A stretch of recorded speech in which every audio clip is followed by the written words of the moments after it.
Ini sebenarnya simpel aja. Yang bisa disebut wujud atau ada itu satu-satunya hanya Allah. Kita wujud enggak? Enggak. Kita itu enggak mesti wujud. Dulu kalau tahun 60-an kamu belum ada, sekarang ada. 50 tahun lagi enggak jamin kamu masih ada. Ya kan? Wujudmu enggak pasti. Teh ini tadi yang bagian atasnya ada, sekarang enggak ada. Sebentar lagi setengahnya enggak ada. Loh, padahal tadi ada. Iya. Loh, tadi ada, sekarang nggak ada. Ya kan? Kamu tadi di kamarmu ada, sekarang nggak ada, nanti ada lagi. Jadi ada kita tidak pasti. Satu-satunya yang adanya pasti itu hanya Allah. Loh, kenapa Pak kok di kitab-kitab di mana-mana kita juga disebut ada manusia, ada gunung, ada itu. Enggak, itu cuma metafor aja untuk memudahkan pembahasan. Tapi hakikatnya satu-satunya yang ada itu hanya Allah. Dan ada kita itu dipinjemi oleh adanya Allah. Maka semua yang selain Allah itu tidak wujud, tapi maujud. Maujud itu diadakan. Dia tidak ada dengan sendirinya. Kalau nggak ada dengan sendirinya, berarti adanya dia butuh yang lain yang bikin dia harus ada. Maka disebut maujud. Jadi ternyata kita tidak sejati. Yang sejati hanya Allah. Kalau dalam bahasanya Suhrawardi kemarin kan, kita bukan cahaya, kita cuma kaca. Maka manusia yang paling kasihan, yang paling tidak tahu diri adalah manusia yang sombong, tinggi hati, angkuh, merasa bisa, merasa besar, merasa penting. Berarti dia melupakan hakikatnya sendiri. Makanya kesombongan setitik aja bikin orang tidak bisa masuk surga. Kenapa? Karena dia keluar dari hakikat kediriannya. Hakikat wujudnya, wong kamu itu nggak ada. Adamu seperti apapun itu jasanya Allah. Kalau kamu ganteng itu memantulkan keindahannya Allah. Kalau kamu nggak ada orang jelek itu, yang ada orang eksotis. Loh iyalah, kamu itu jangan bilang jelek. Cakep dan jelek itu relatif, bos. Iya, kalau eksotis itu kan khas kan, jadi daripada kamu bilang wah wajahmu eksotis sekali kan nggak apa-apa. Kalau dibilang jelek nanti kan ya. Jadi bukan pernah tak ceritain kan, ternyata cantik dan jelek di bagian-bagian negara di dunia ini persepsinya beda-beda. Makanya kamu lihat bule-bule yang ke Indonesia itu, masa nyari bule juga, nanti yang putih-putih enggak, dia nyari yang hitam-hitam, yang agak ledek-ledek, yang nggak pernah mandi, itu dia seneng. Coba aja kamu lihat bule-bule itu yang jajari itu kan, yang gitu-gitu. Karena bagi mereka, oh, ini kulitnya kulit timur, wajahnya wajah timur, dan biasanya disebut eksotis oleh mereka. Jadi yo, jangan mau dibilang jelek, bilang aja wajahku eksotis loh. Oke. Ya, jangan minder dan jangan sombong. Begitu kamu minder, berarti kamu tidak terima dengan yang memancarkan adanya padamu. Tidak ada yang jelek itu. Orang Afrika aja yang disukai, saya bilang dulu kan, Afrika itu tidak suka dengan kulit putih, karena bagi mereka kulit putih itu jelek. Mereka lebih suka kulit yang hitam dan mengkilat. Jadi ya, jangan mandi 3 hari, itu mengkilat kan kulitmu, kena keringat. Nah, itu orang Afrika suka hitam yang mengkilat. Bibir tipis merah mereka jijik. Mereka lebih suka bibir hitam tebal yang Iya, mereka seneng yang kayak gitu kan, tebel itu. Bagi mereka yang tebal itu kan radial, anti selip. Iya, jadi iya, kamu yang bibirnya tebal nggak usah bilang bibirku besar, bilang aja bibirku radial, anti selip, pokoknya mesti kena. Oke, ngomong apa sampai ke situ? Wujud lagi. Nah, seperti apa sih hubungannya? Lah terus gimana Pak hubungan antara wujud dengan maujud itu? Dari situ nanti lahir wahdatul wujud. Sebenarnya wujud dan maujud itu dua keping dari sisi mata uang yang sama. Itulah wahdatul wujud. Jadi apa? Itu bedanya antara hak dengan kholq.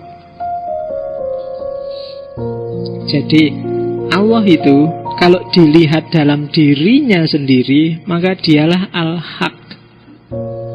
Tapi kalau dilihat dari sisi manifestasinya, penampakannya, kalau bahasanya tasawuf, bahasanya Ibnu Arabi, tajallinya Allah, yang itu namanya kholq, maka dia banyak. Jadi dilihat di sisi dirinya sendiri, Allah itu hak, satu dan segalanya. Tapi dilihat dari sisi manifestasinya, manifestasi itu kan penampakan. Penampakan itu kan bukan yang sesungguhnya, hanya tampilannya aja kayak gitu, tampaknya saja kayak gitu. Nah itu banyak. Alam semesta ini adalah tampaknya dari Allah. Makanya acara hantu-hantuan itu kan pakai istilah penampakan. Kita tunggu penampakan. Penampakan itu kan bukan barangnya itu sendiri, tapi tampaknya saja kayak gitu. Makanya kalau ada asap lewat, putih-putih lewat, terus dikasih lingkaran merah, perhatikan asap ini kan gitu. Asap ini kan bukan hantunya, dia cuma penampakannya, tajallinya. Nah, Allah itu satu-satunya, dan penampakannya adalah alam semesta ini termasuk kalian. Itulah wahdatul wujud. Analoginya biasanya pakai cermin kalau di Ibnu Arabi. Kayak cermin banyak, atau kalau bingung cermin banyak, misalnya ruangan ini temboknya semua kita ganti dengan kaca yang bisa dibuat berkaca. Terus aku berdiri di tengah-tengah ruangan ini yang sekelilingnya kaca, maka kamu kan lihat gambarku ada di sana, gambarku ada di sana, gambarku ada di sana, kan? Yang ada di kaca itulah penampakan. Wujud yang sejati ya aku yang ada di tengah itu tadi. Alam semesta termasuk manusia itu gambarku yang ada di kaca itu. Dan Allah adalah aku yang ada di tengah-tengah itu tadi. Itulah wahdatul wujud. Wujud yang sejati ya aku yang di tengah tadi. Yang lain kan cuma penampakan. Apapun yang lain itu kan tergantung aku. Kalau aku ngangkat tangan, dia juga ngangkat tangan. Yang gambar di sana, yang belakang juga ngangkat tangan. Dan alam semesta itu ya gambar-gambar yang ada di kaca. Mungkin yang pojok sana jadi gunung, yang pojok sini jadi laut, yang pojok itu gambarnya Allah.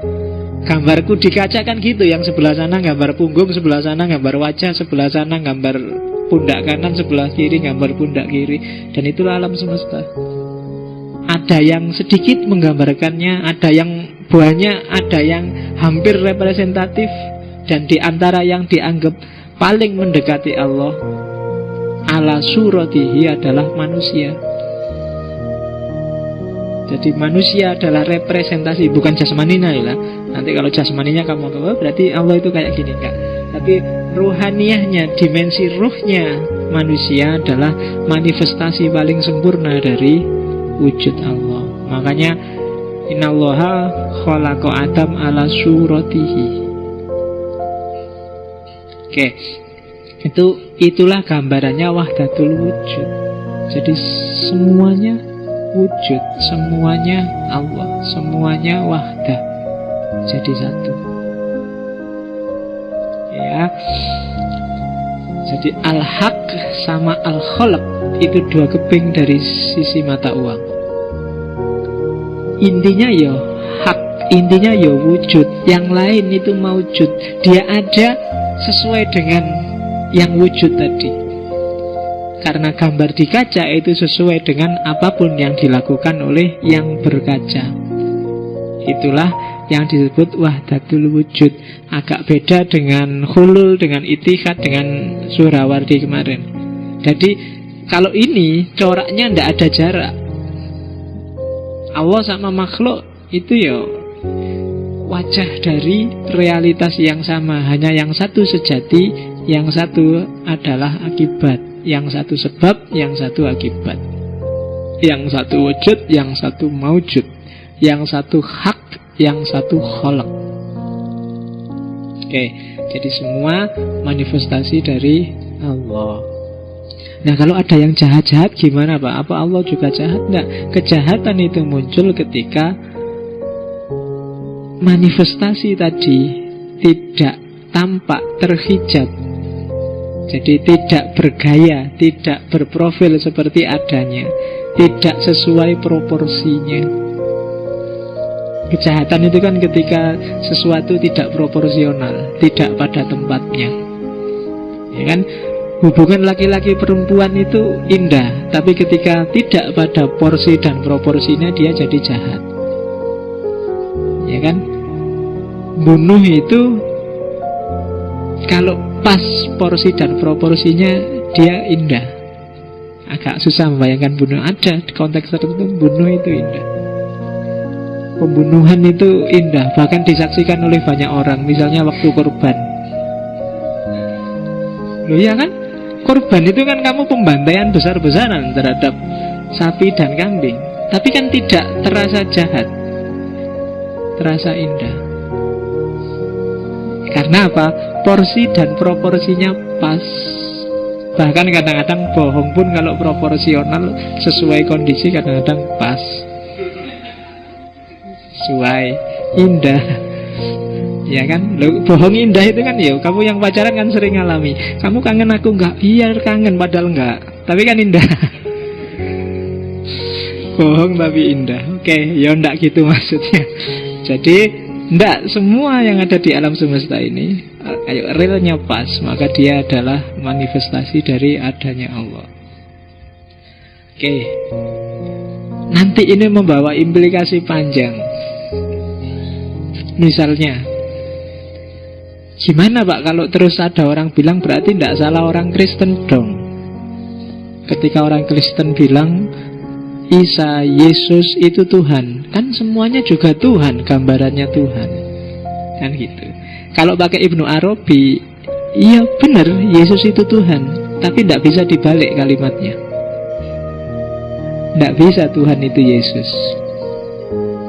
Jadi Yesus itu Tuhan ya karena memang dia salah satu tajalli manifestasi Tuhan. Sebagaimana kamu boleh bilang anak al-haq, tapi nggak bisa dibalik al-haq huwa anak. Kalau anak al-haq, aku bagian kecil dari al-haq yang luar biasa besar, tapi nggak bisa dibalik. Karena anak adalah gambar yang ada di sana, itu juga manifestasi Tuhan, tapi dia tidak Tuhan yang sejati. Yesus Tuhan iya, tapi tidak selalu Tuhan itu Yesus. Jadi cara berpikirnya seperti itu.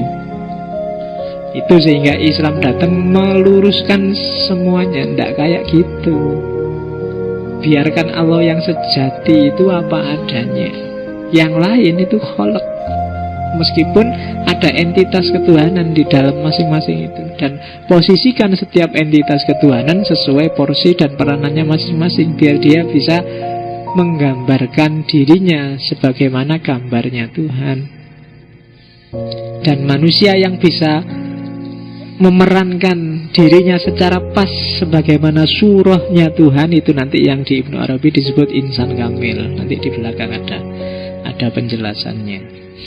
Oke, nah sekarang kita lihat Allah sendiri. Kayak gimana sih rentetan dari yang sejati sampai lahir manifestasi, sampai lahir tajalli itu. Jadi memahami Allah, katanya Ibnu Arabi, bagi dia di 3 level.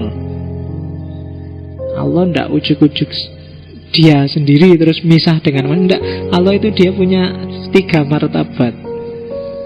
Martabat yang pertama adalah martabat ahadiyah.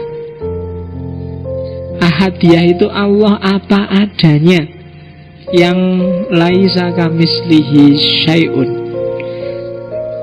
Akalmu gak akan nyampe memahami Allah. Dia tidak seperti apapun. Seperti apapun definisimu, gambaranmu, sebutanmu terhadap Allah, Allah tidak kayak gitu. Karena akal kita terbatas, Allah tidak terbatas. Akal kita hanya laku untuk yang punya ruang dan punya waktu, tapi Allah tidak punya ruang dan tidak punya waktu. Ya kan? Akalmu itu kan tidak berdaya. Kalau di luar ruang, di luar waktu sudah nggak nyampe sudah. Yang tidak terbatas saja akalmu sudah nggak nyampe. Berapa angka paling besar? Nggak akan nyampe pikirmu. Berapa ya angka paling besar itu ya? Selalu ada yang di atasnya. Atau berapa angka paling kecil nggak? Selalu ada yang di atasnya. Ukuran paling besar adalah nggak nyampe. Jarak paling jauh itu berapa? Nggak nyampe. Karena akal kita hanya bisa untuk yang terbatas. Karena dia sendiri sifatnya terbatas. Yang tidak ada ruang, tidak ada waktu, akal juga nggak nyampe. Sebelum Allah menciptakan segala sesuatu, kalau pakai sebelum itu kan berarti sudah ada waktu. Akal kita nggak nyampe loh. Iya ya, sebelum Allah menciptakan. Sebelum itu kan berarti sudah waktu. Padahal waktu itu ada ketika alam semesta ada, dan perputarannya itulah yang melahirkan kemarin, besok, nanti. Nah, sebelum itu gimana? Itu kan gak nyampe akalmu. Oke. Nah, karena Tuhan itu tidak bisa dinamai, tidak bisa dijangkau, tidak bisa dijelaskan, tidak bisa diakses oleh pikiran, satu-satunya jalan untuk memahami Tuhan di level ahadiyah itu nanti yang disebut teologi negatif. Selalu harus kamu negasikan apapun temuanmu, apapun pikiranmu, apapun definisimu, penjelasanmu tentang Tuhan. Tuhan pasti tidak seperti itu. Itulah nanti yang disebut teologi negatif. Negasikan semua, karena Tuhan ada di balik itu semua. Pikiranmu gak akan nyampe, penjelasanmu gak akan menjelaskan yang sesungguhnya. Jadi itu level yang pertama. Ada level yang kedua, yaitu level wahidiyah. Level wahidiyah ini ketika Tuhan memperkenalkan dirinya pada manusia, memperkenalkan ingin dikenal, maka dia menciptakan makhluk dan dia menunjukkan dirinya. Aku itu kayak gini loh. Itu yang disebut ta'ayun. Ta'ayun itu mendefinitifkan, menunjukkan aku itu. Kamu kan gak nyampe kalau memahami aku. Tak jelasin aja, aku itu kayak gini loh. Nah, itu level wahidiyah, level asma wa sifat. Aku itu penyayang. Oh, penyayang. Aku itu maha kuasa. Aku itu adil. Aku itu kan Allah sendiri yang mendefinitifkan dirinya. Nah, ini sudah level selanjutnya dari ahadiyah. Namanya wahidiyah. Asmaul Husna yang 99 itu level wahidiyah. Ini ya masih Allah, cuma Allah yang mendefinisikan dirinya sendiri. Ke level wahidiyah namanya. Apakah Allah itu penyayang seperti gambaranmu? Aslinya enggak. Tapi dia penyayang. Buktinya apa? Dia menyayangi alam semesta. Dia adil kepada makhluknya. Maka ada yang bilang level wahidiyah itu adalah level perbuatannya Allah. Jadi ketika Allah melakukan sesuatu, dalam tanda petik ya, melakukan itu, dari situlah lahir wahidiyah. Level yang kedua, Allah yang Maha Esa, Allah yang Maha Kuasa, Allah yang Maha Pengatur. Pokoknya semua Maha yang kamu atributkan pada Allah, itu Allah di level wahidiyah. Kalau bahasanya Asy'ariyah ya level sifat. Dan kalau Ibnu Arabi mirip Mu'tazilah, bagi Ibnu Arabi ya sifat sama zat itu jadi satu. Nggak ada kok pisah-pisah. Kalau Asy'ariyah ya sifat sama zat itu dua hal yang berbeda. Oke, itu level kedua. Jadi itu yang disebut emanasi paling suci, Faidul Aqdas. Jadi limpahan Allah yang pertama itu dirinya sendiri, asma wa sifat. Baru yang ketiga namanya martabat level ketiga, tajalli syuhudi, yaitu manifestasi dari adanya Allah dengan adanya alam semesta ini. Tadi kan dibilang kamu, alam semesta, gunung, laut, dan semuanya itu kan sebenarnya adalah tajallinya Allah. Cuma tajalli yang ketiga, tajalli level ketiga. Karena Allah itu maha pencipta, untuk jadi maha pencipta kan harus ada ciptaannya. Maka lahirlah tajalli ketiga, ciptaannya. Karena Allah itu penyayang, kan harus ada yang disayangi. Karena Allah itu adil, kan harus ada yang diadili. Karena Allah itu sabar, sabar kepada siapa? Harus ada yang disabari. Dari situlah lahir alam semesta. Level Allah yang ketiga, tajalli syuhudi. Syuhudi, kalau ini tajalli yang sudah tampak, yang bisa dilihat. Ya termasuk kamu, termasuk alam semesta yang bisa diakses oleh panca inderamu, bahkan termasuk jin, setan, dan kawan-kawan. Jadi penampakannya Allah di level yang ketiga. Jadi tadi Allah itu tidak terjangkau oleh siapapun, tapi terus mendefinitifkan dirinya untuk bisa dikenali. Kuntu kanzan mahfiyan, aku adalah khazanah tersembunyi. Fa'ahbabtu an u'rofa, aku pingin dikenal. Fakholaktul holqa, maka aku ciptakan makhluk. Fabi arofuni, maka kemudian karena aku mereka bisa kenal aku sendiri. Jadi itu sebenarnya Allah sendiri yang pingin dikenal, dan dia mendefinitifkan dirinya, mendefinisikan dirinya di level kedua. Maka lahirlah nama Allah, lahirlah Ar-Rahman, lahirlah Ar-Rahim, lahirlah itu sebenarnya ya Allah sendiri. Cuma Allah yang bertajalli dalam asma dan sifatnya. Dan pada akhirnya tajalli limpahan yang kedua ini melahirkan limpahan yang ketiga, tajalli syuhudi. Ya gampangannya kayak tak jelasin tadi. Allah itu khalik, maka makhluknya apa kemudian? Allah itu penyayang, yang disayangi apa dan siapa? Allah itu maha bijaksana, bijaksana pada apa dan siapa? Maka otomatis lahir limpahan yang ketiga, tajalli syuhudi. Level-level ini yang orang susah paham. Jadi meskipun dia wahdatul wujud, tapi ada satu titik di mana Allah yang sejati itu ya beda sama sekali dengan makhluk yang syuhudi, yang tampak, yang material. Dia bagian dari Allah tapi bukan Allah. Sehingga ketika orang menuduh Ibnu Arabi panteis, panteis itu kan segalanya Tuhan.